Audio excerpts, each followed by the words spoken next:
I suffered from refeeding syndrome a few years ago, which I almost died from.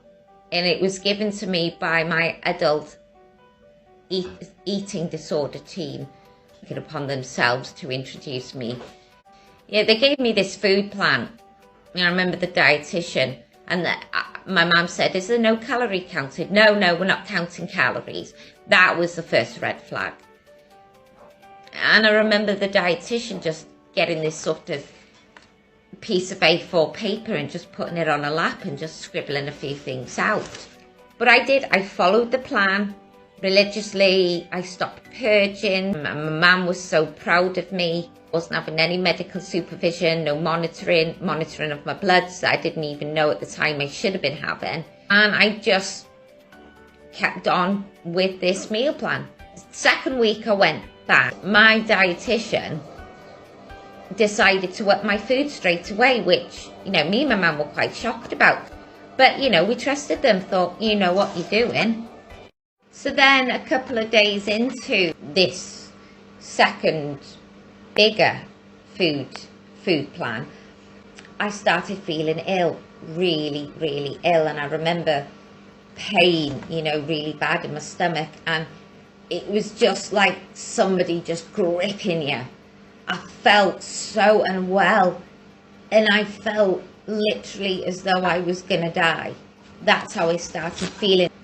And I remember going to my mum and dad here in the kitchen and saying, "I'm dying, I feel like I'm dying." And they both knew instantly refeeding syndrome.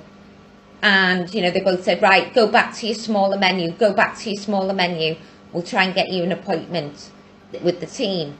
So that's what I did. I went straight back to the smaller menu, but it didn't help.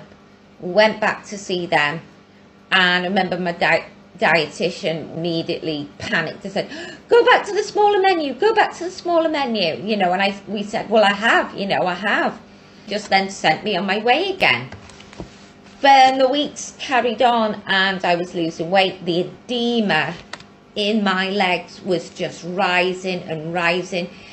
We kept ringing the adult team, ringing the doctors, kept going back to see them. I was getting so ill. Everything that's wrong in the world, it eats away at me.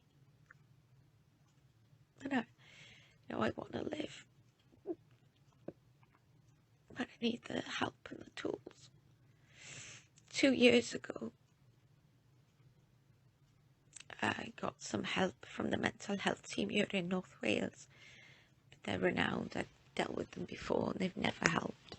They don't know what they're doing because nobody in Wales is qualified. No one knows what they're doing. There is no place that's qualified, any person that's qualified in helping someone like me. I found out that it's actually more addictive and worse than heroin.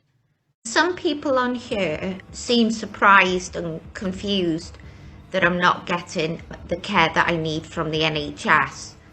Firstly, I just want to make it clear that it was, in fact, my eating disorder team that had told NHS Wales that I don't need inpatient treatment.